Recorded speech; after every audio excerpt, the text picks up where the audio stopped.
오늘 우리에게 주시는 하나님의 말씀은 사도행전 2장 33절에서 47절까지 말씀입니다. 사도행전 2장 33절에서 47절까지 말씀입니다. 다 찾으셨으면 한 절씩 교독하고 마지막 절은 같이 읽겠습니다. 하나님이 오른손으로 예수를 높이시매 그가 약속하신 성령을 아버지께 받아서 너희가 보고 듣는 이것을 부어주셨느니라. 다윗은 하늘에 올라가지 못하였으나 진히 말하여 이르되 주께서 내 주에게 말씀하시기를 내가 내 원수로 내 발등상이 되게 하기까지 너는 내 우편에 앉아 있으라 하셨도다 하였으니 그런즉 이스라엘은 온 집은 확실히 알지니 너희가 십자가에 못 박은 이 예수를 하나님이 주와 그리스도가 되게 하셨느니라. 그들이 이 말을 듣고 마음에 찔려 베드로와 다른 사도들에게 물어 이르되 형제들아 우리가 어찌할꼬 하거늘 베드로가 이르되 너희가 회개하여 각각 예수 그리스도의 이름으로 세례를 받고 죄 사함을 받으라. 그리하면 성령의 선물을 받으리니 이 약속은 너희와 너희 자녀와 모든 먼데 사람 곧 주 우리 하나님이 얼마든지 부르시는 자들에게 하신 것이라 하고 또 여러 말로 확증하며 권하여 이르되 너희가 이 배역한 세대에서 구원을 받으라 하니 그 말을 받은 사람들은 세례를 받음에 이날의 신도의 수가 3천이나 더하더라. 그들이 사도의 가르침을 받아 서로 교제하고 떡을 떼며 오로지 기도하기를 힘쓰니라.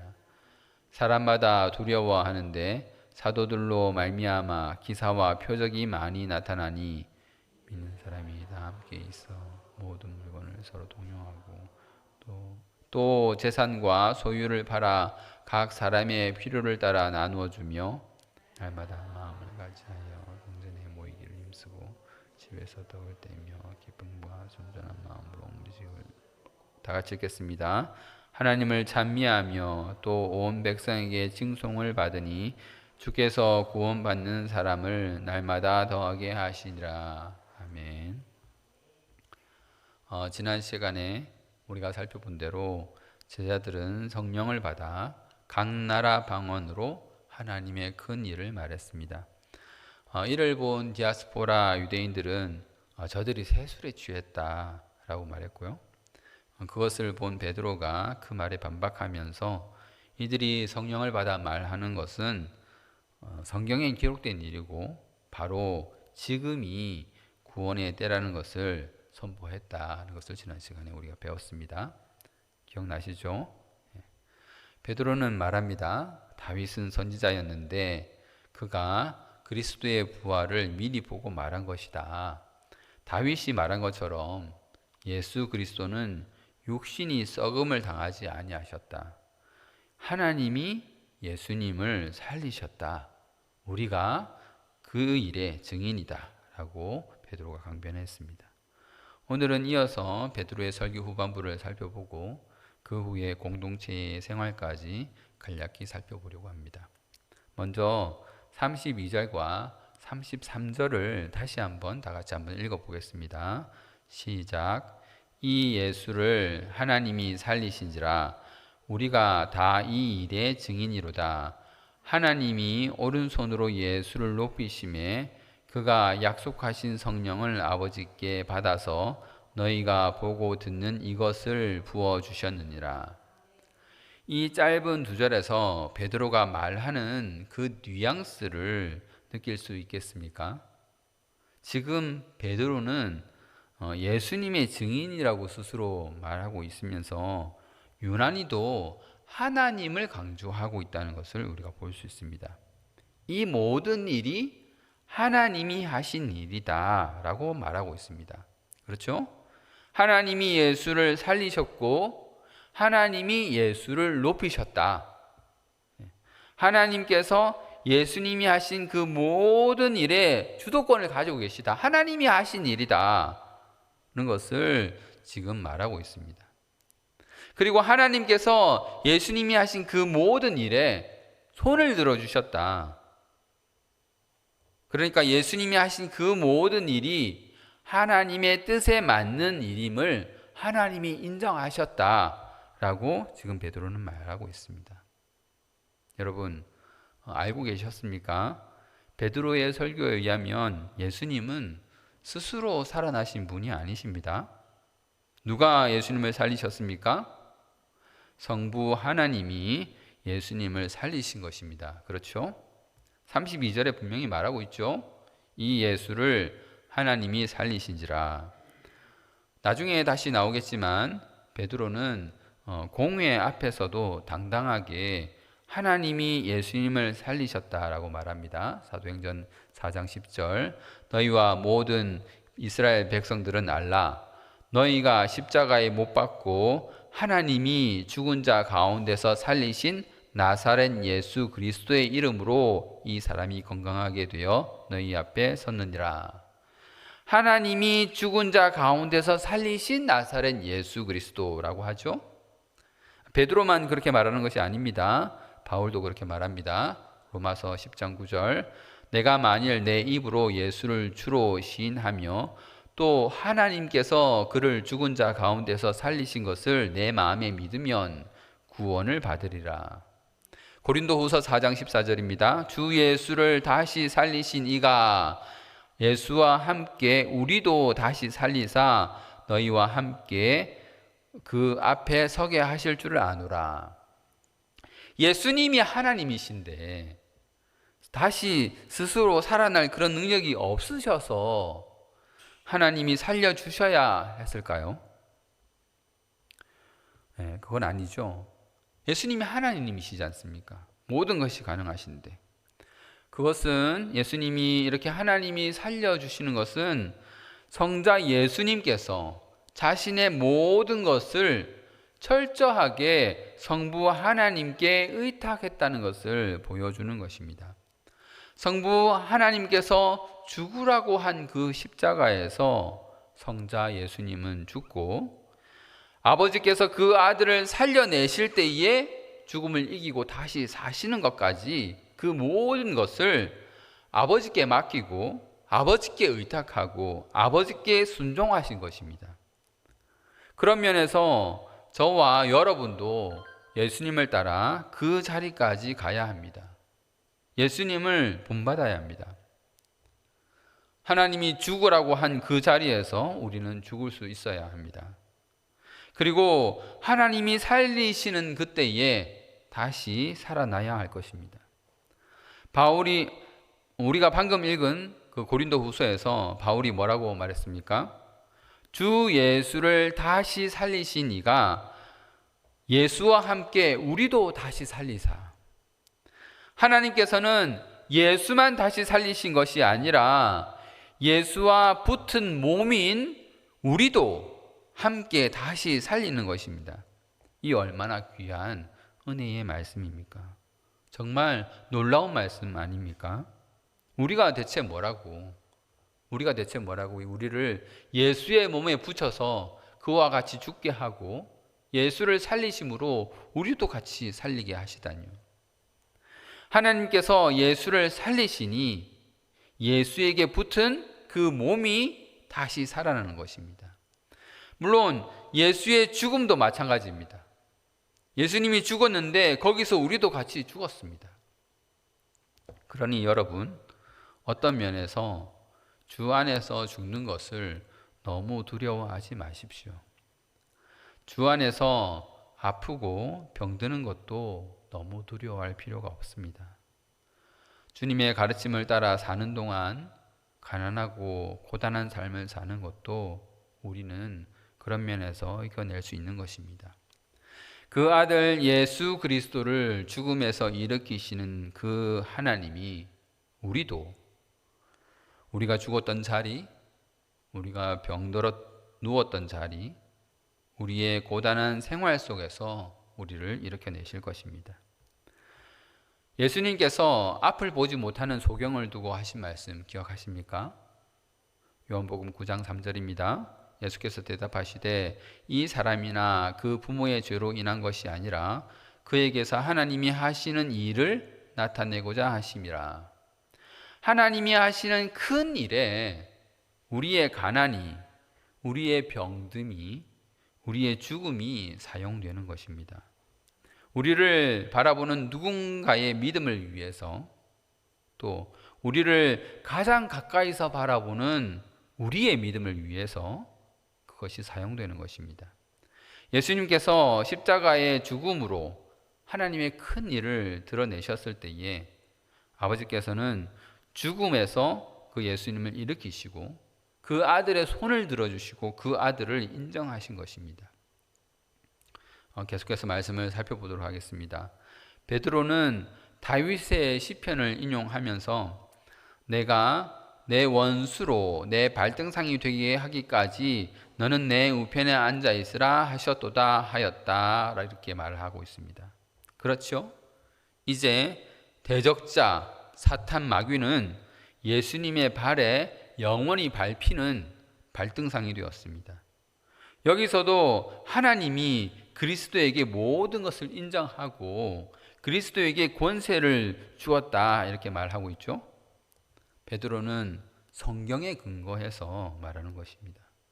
그러므로 나사렛 예수는 하나님이 인정한 우리의 주와 그리스도이다라고 말하는 것이죠. 이 말은 사실 예수를 믿지 않는 유대인들에게는 아주 가슴 아픈 일이 아닐 수 없습니다.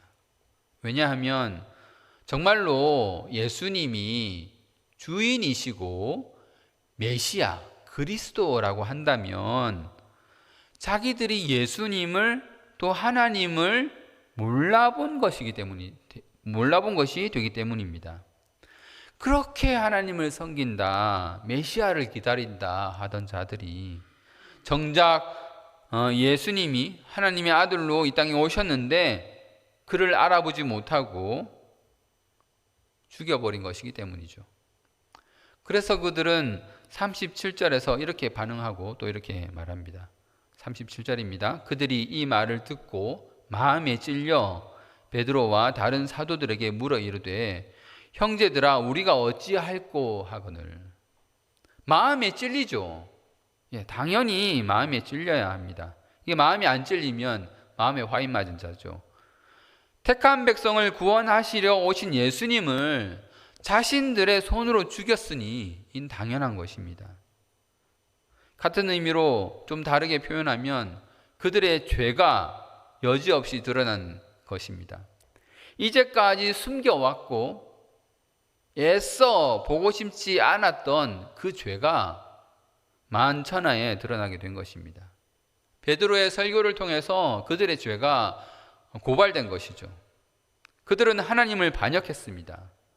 자기들에게 조금의 힘이라도 있으면 하나님이라도 죽여버리는 그 마음, 말씀에 의해서 이제 정죄를 받고 갈 곳이 없게 되었습니다. 그들이 하는 말이 무엇입니까? 형제들아 우리가 어찌할꼬, 우리가 어찌할꼬. 우리 민족이 하나님이신 예수님을 죽였으니 우리는 이제 어찌할꼬. 우리가 하나님을 대적했으니 이 어찌할꼬. 우리가 죽인 그 예수가 다시 살아나셨다니 우리는 이제 어찌할꼬. 그것이 하나님의 말씀에 의해 찔림을 받은 자들이 내놓는 말인 것입니다. 이러한 탄식과 절망은 그 시대 사람들만의 것은 아닙니다. 이 시대, 우리의 시대에도 같은 의미로 나타납니다. 정말로 하나님이 누구신지, 그리고 그 하나님이 보내신 예수가 누구인지, 또한 그 하나님에 비해 나는 어떠한 자인지를 깨달은 자들은 나는 이제 어찌할꼬 와 같은 탄식을 할 수밖에 없다는 것입니다. 그때에 베드로가 그들에게 구원받는 방법을 제시합니다. 38절을 다 같이 한번 읽어보겠습니다. 시작. 베드로가 이르되 너희가 회개하여 각각 예수 그리스도의 이름으로 세례를 받고 죄 사함을 받으라. 거기까지 하겠습니다. 어떻게 하라고 합니까? 너희가 회개하라. 그렇죠? 회개하라고 말합니다. 진정으로 하나님을 반역한 그 죄를 회개하라는 것입니다. 그리고 예수 그리스도의 이름으로 세례를 받고 죄 사함을 받으라. 여기서 예수 그리스도의 이름으로 세례를 받으라 이 말은 예수 그리스도를 믿으라 라는 말이죠. 예수 그리스도를 믿는 것이 무엇일까요? 믿음의 3요소 지난번에 한번 말씀드렸었는데 믿음의 3요소 지식, 동의, 그리고 신뢰 이 세 가지가 있어야 합니다. 예수 그리스도를 알아야 합니다. 지식이 있어야 돼요. 뭣도 모르고 아무것도 모르고 예수를 믿는 거 아닙니다. 예수님이 누구신지 알아야 합니다. 그분이 누구신지 무슨 일을 하셨는지 나와 그분이 무슨 관계인지 그것을 제대로 잘 알아야 합니다.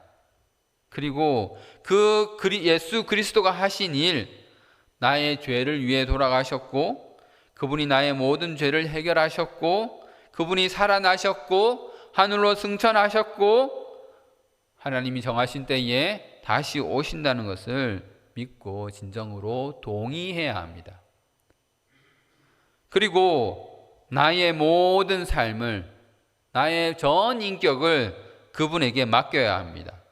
신뢰해야 합니다. 그렇게 하겠다는 각오로 대중 앞에서, 세상 모든 사람 앞에서 자신의 신앙을 고백하는 것이 바로 세례받는 일인 것입니다. 그렇게 예수를 믿을 때에, 그렇죠? 그렇게 예수를 믿을 때에 정말로 면목 없지만, 왜 면목이 없습니까? 내가 예수 죽인 자라서 그렇죠? 내가 예수 죽인 자라서, 내가 하나님을 반역한 자라서 정말 면목 없지만, 우리의 민족이 예수를 죽인 민족이라서 면목이 없지만 그래도 은혜를 베풀어 주시는 그 하나님, 그 하나님의 말씀에 의지하여서 우리가 예수님을 믿을 때에 비로소 죄 사함을 받게 되는 것입니다. 하나님을 배반하고, 하나님을 배반한 제일 처음 사건이 무엇입니까? 선악과 사건이죠. 하나님이 하지 말라고 한 그 선악과를 먹었던 그 죄가 해결이 되어서 하나님 앞에 죄 사함을 얻게 되는 것입니다. 베드로는 그렇게 죄 사함을 얻게 된 자들이 무엇을 받게 된다고 합니까? 성령을 선물로 받게 된다라고 말합니다. 예수 그리스도께서 제자들에게 약속한 그 성령을 주셨듯이 회개하고 예수 믿고 죄 사함 받는 자들에게 동일하게 성령을 주시겠다는 겁니다. 단순히 죄만 사하는 것이 아니라 하나님의 일하심에 그들도 동참하게 된다는 것이죠. 하나님의 일에 동력자들이 된다는 것입니다. 이 구원의 약속과 성령을 선물로 주신다는 그 약속이 미치는 그 범위가 어디까지입니까? 너희와 너희 자녀와 모든 먼데 사람, 곧 하나님이 얼마든지 부르시는 자들에게 라고 베드로는 말하고 있습니다. 자, 여러분, 우리가 이방인이잖아요. 이스라엘 사람 아니잖아요. 이스라엘 사람도 아닌 대한민국 사람이 예수를 믿어서 구원받는 것은 우리가 그 하나님의 약속 안에 있기 때문입니다. 하나님이 얼마든지 부르시는 자들에 우리가 속해 있기 때문입니다. 참으로 은혜로운 말씀이 아닐 수 없습니다. 이렇게 사람들이 회개하고 돌아온 사람들이 얼마나 되었다고 말합니까? 41절을 보십시오. 그 말을 받은 사람들은 세례를 받음에 이날의 신도의 수가 3,000이나 더하더라. 무려 3,000명이나 회개하고 예수 그리스도의 이름으로 세례를 받고 하나님 앞으로 돌아온 것입니다. 그리고 그들도 사도의 가르침을 따라서 교제하고 떡을 떼고 기도하기에 힘썼습니다. 그러므로 여러분, 우리도 믿고 모였잖아요, 그렇죠? 우리는 모이면 서로 교제하고 기도하기를 힘써야 합니다. 먼저 영의 양식을 두고 교제해야 합니다. 하나님의 말씀을 먹는 자리가 되어야 합니다. 그래야 하나님의 말씀으로 교제해야 영적으로 우리가 건강해지는 것입니다. 물론 육의 양식도 같이 먹고 서로 친교를 나누어야 하죠. 우리는 한 가족입니다. 사실 가족보다 더 가까운 우리는 한 몸입니다. 그러므로 우리에게는 한 몸과 같은 친교가 있어야 하는 것입니다. 그리고 반드시 기도해야 합니다. 하나님과의 소통, 그 끊어졌던 하나님과의 소통이 회복되어야 합니다. 내가 나의 유익을 위해서 구하는 그런 기도를 이제 벗어버리고 하나님의 뜻을 구하고 그 아버지의 뜻이 이루어지기를 우리는 구해야 합니다. 그 아버지의 뜻이 나의 뜻이 되어서, 그렇죠? 아버지의 뜻을 이루려면 누가 변해야 할까요? 내가 변해야 합니다. 내가 아버지의 뜻을 이루는 사람이 되도록 변해야 하는 것입니다. 그것이 기도입니다. 내가 기도해서 저 사람, 다른 사람을 바꿔내는 게 기도가 아니고, 그렇죠? 예, 그게 기도가 아니고 내가 바뀌어서 그 다른 사람에게 아버지의 마음을 전하는 것이 기도입니다. 내가 아버지의 마음을 가지고 저들에게 아버지의 심정으로 다가가고 예수 그리스도께서 아버지의 뜻에 순종했듯이 이제 내가 아버지 뜻에 순종하는 사람으로 바뀌어야 하는 것입니다. 우리는 기도함으로 하나님의 마음에 맞는 사람으로 바뀌어야 합니다. 자, 그렇게 기도하고 교제하고 모든 일이 일어났죠. 사도들에게는 많은 표적이 나타났습니다. 그랬더니 그 공동체가 어떻게 바뀌었습니까? 44절부터입니다. 믿는 사람이 다 함께 있어 모든 물건을 서로 통용하고 또 재산과 소유를 팔아 각 사람의 필요를 따라 나누어주며 날마다 마음을 같이하여 성전에 모이기를 힘쓰고 집에서 떡을 떼며 기쁨과 순전한 마음으로 음식을 먹고 하나님을 찬미하며 또 온 백성에게 칭송을 받으니 주께서 구원받는 사람을 날마다 더하게 하시니라. 서로 물건을 통용합니다. 네 거 내 거가 없다는 거죠. 내 거 네 거가 없다는 겁니다. 재산의 소유조차 각 사람의 필요를 따라 나누어 주었습니다. 그러면서 그들은 그런 재산의 소유나 그런 것보다 더 중요한 일, 성전에 모이고 집에서 떡을 떼며 기쁨과 순전한 마음으로 음식을 먹고 하나님을 찬미하는 그런 일을 했다는 것입니다. 그런 일을 했더니 온 백성에게 칭송을 받았습니다.